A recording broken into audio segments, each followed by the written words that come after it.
ఈరోజు దేవుని వాగ్దానము, ఎవడు తన దేవుడైన యెహోవా మీద ఆశ పెట్టుకొనునో వాడు ధన్యుడు.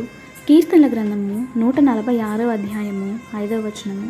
బైబిల్లో మనం చూస్తే చాలాసార్లు దేవుని మీద ఆధారపడము, ఆయన మీద ఆశ పెట్టుకోవడము గురించి ప్రస్తావించినట్లు ఉంటుంది.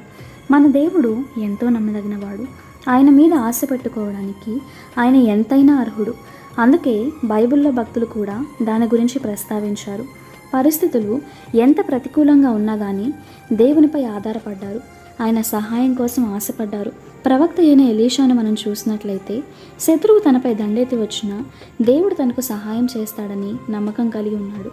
ఆయన మీదే ఆశ పెట్టుకున్నాడు. తాను దేవునిపై పెట్టుకున్న నమ్మకము వ్యర్థం కాలేదు. తన విశ్వాసము సిగ్గుపరచబడలేదు.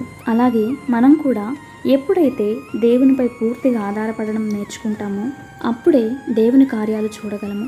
మనుషుల సహాయం కోసం ఆశిస్తే వారు ఇప్పుడు చేస్తామని చెప్పి తర్వాత మనకి చేయకపోవచ్చు. అధికారులు కూడా అంతే. ఇలాగా మనుషులు ఎవరైనా వారి మీద ఆశ పెట్టుకోవడానికి వారు యోగ్యులు కాదు. కానీ యెహోవా మీద ఆశ పెట్టుకుని వాడు ధన్యుడు. ఆయన యొద్దకు వచ్చి వారిని ఆయన ఎన్నటికీ త్రోసివేయడు.